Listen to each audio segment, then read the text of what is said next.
Hi everyone.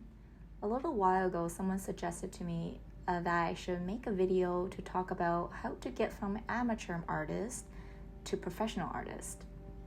I started to brainstorm about ideas and tips I would give, but another topic that really resonated with me just a little bit more is that what tips I would give to beginner artists.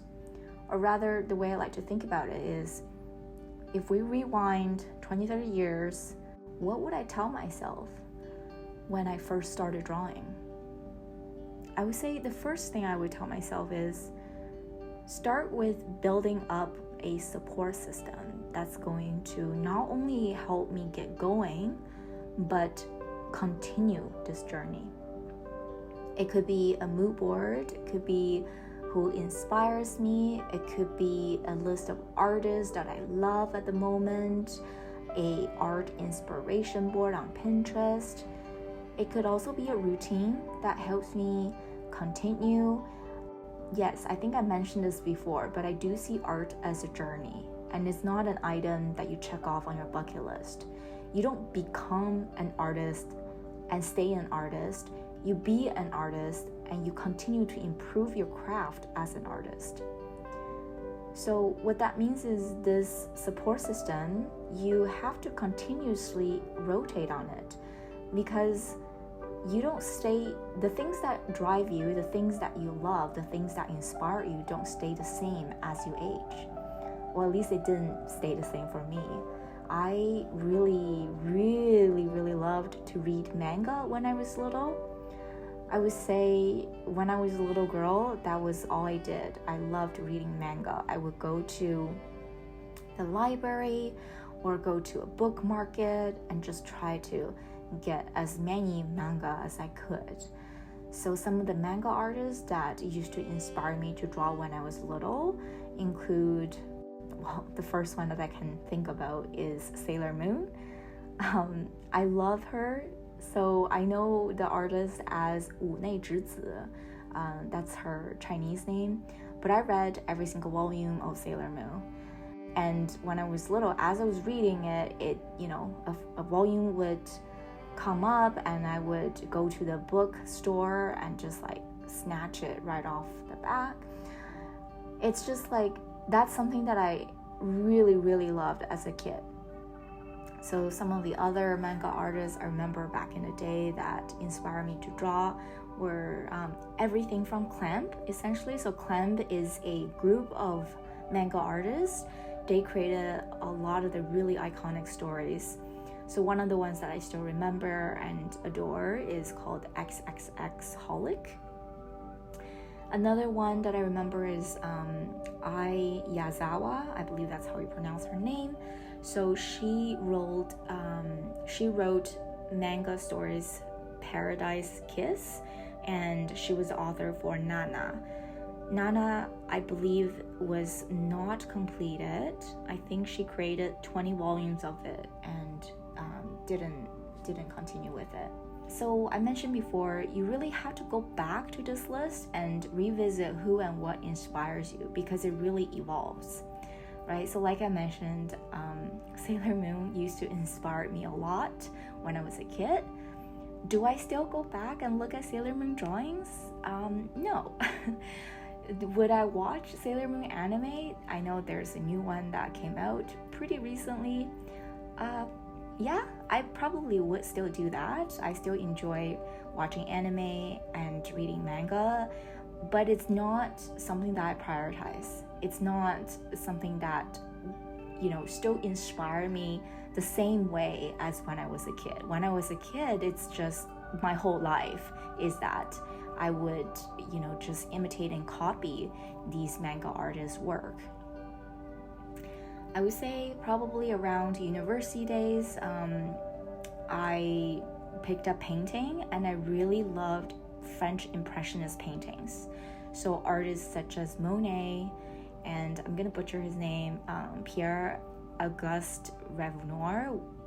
So these two were my favorite. I just love how free, and the colors and brushstrokes are just, they're so, it almost feels like they have a mind of their own. There's a sense of movement and a sense of imperfection almost, and abstraction, but you can still see where they're going with it. It's not quite abstraction. And I love how they capture the world as they see it, and we as viewers are experiencing the world through their eyes from observing their work. And a lot of times I feel like you're immersed in a snapshot of a scene. There's a story behind what I'm looking at, and that almost mystery element of their work really inspired me.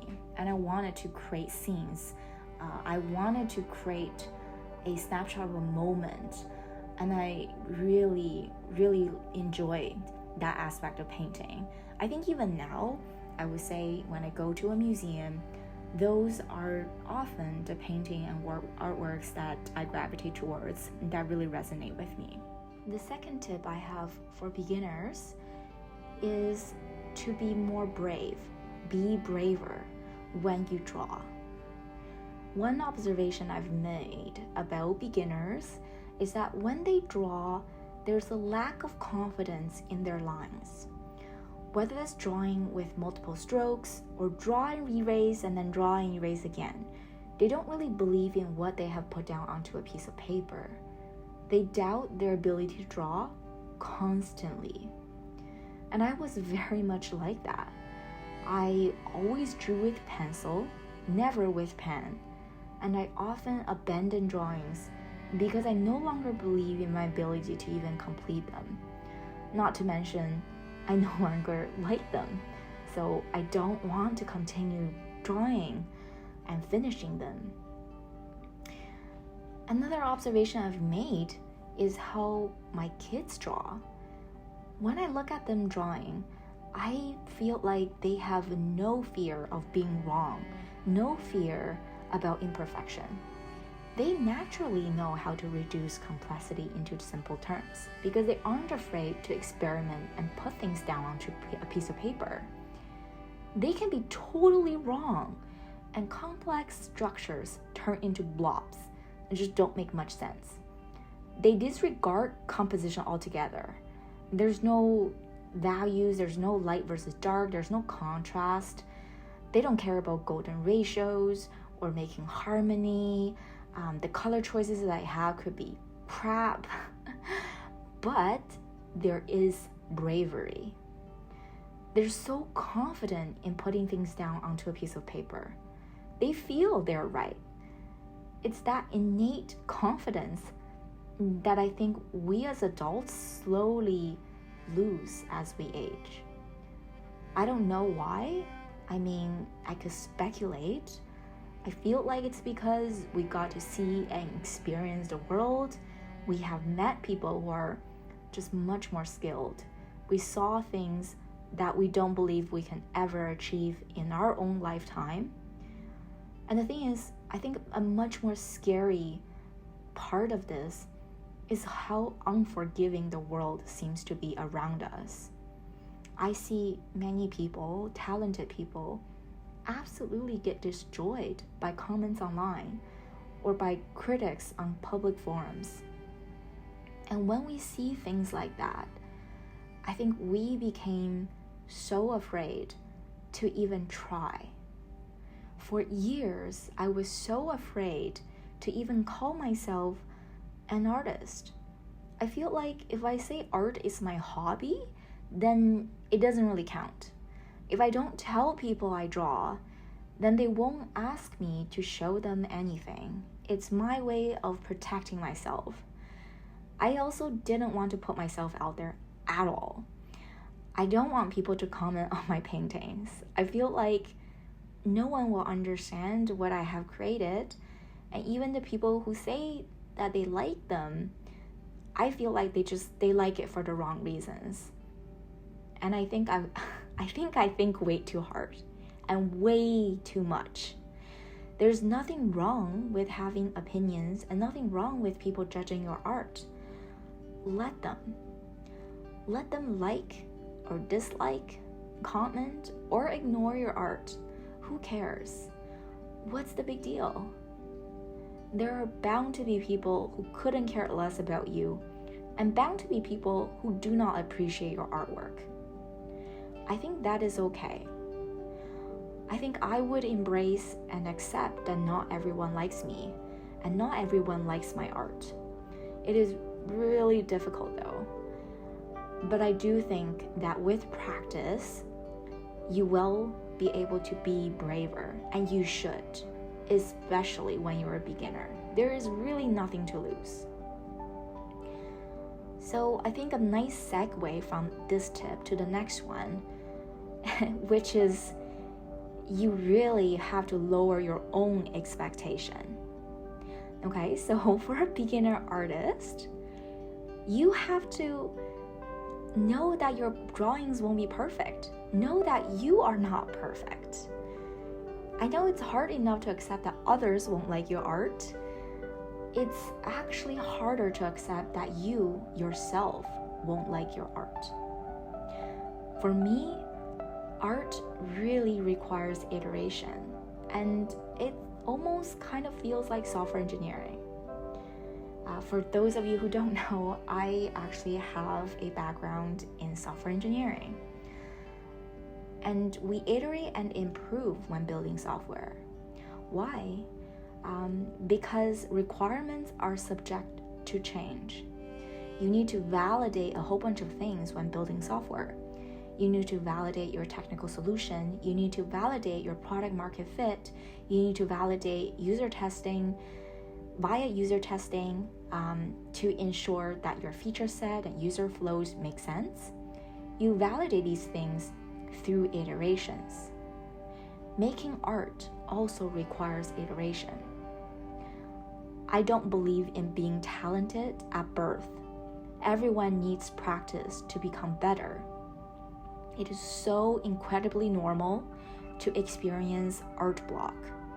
So normal to feel frustrated. Normal to hate that what you have created sucks. You could scribble on it, destroy it, throw it. That's all fine. Get it out of your system. I have been there. There's a recent painting that I made and it just didn't feel right halfway through.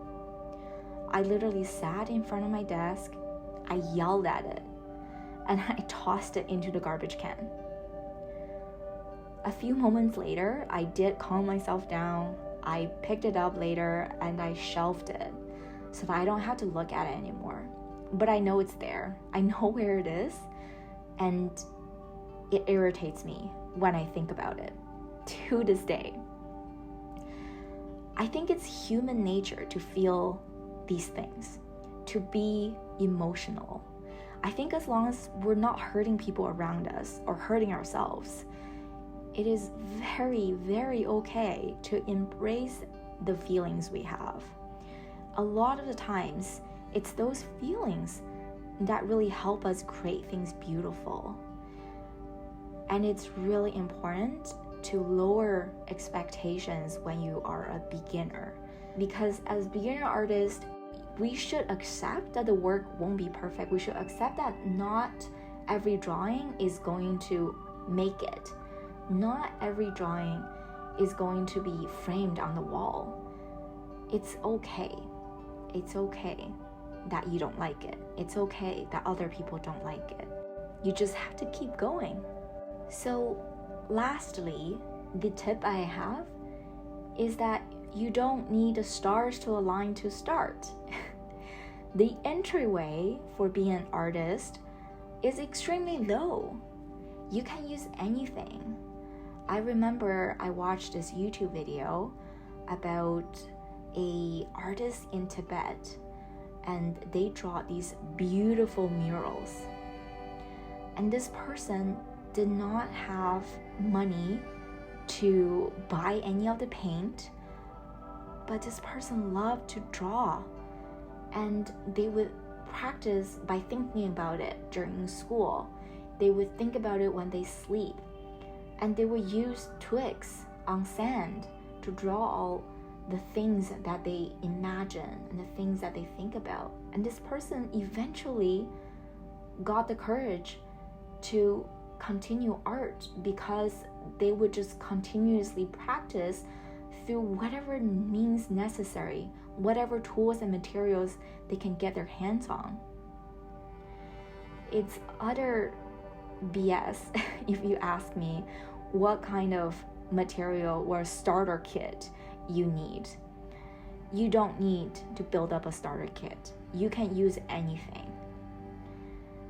Once you have the skills, anything you use can be made beautiful. Anything you use can be made into masterpiece. There's no special secret sauce. There's no special pen, magical tools.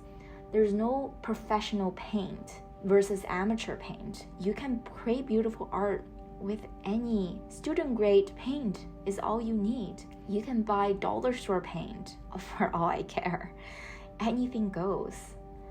I think for me, yes, I do spend money on going to art stores, but that's a way for me to find ingredients and materials that inspire me. That's my driver. One of my drivers, at least, is to experiment with different things.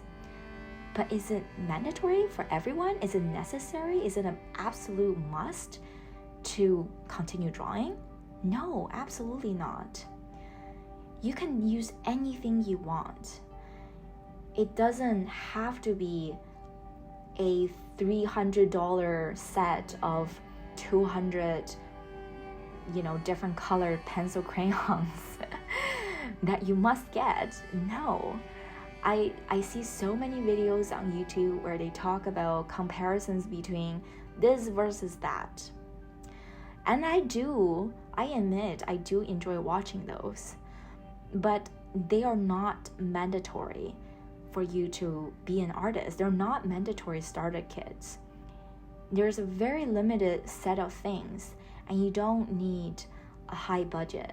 A comparison I like to make is that, in sports, there's soccer, right? All you need is a ball. You just need to learn how to kick. A ball doesn't cost you all that much. In fact, it's a team sport, so you can, there's a whole team of boys and girls, and you only need one ball.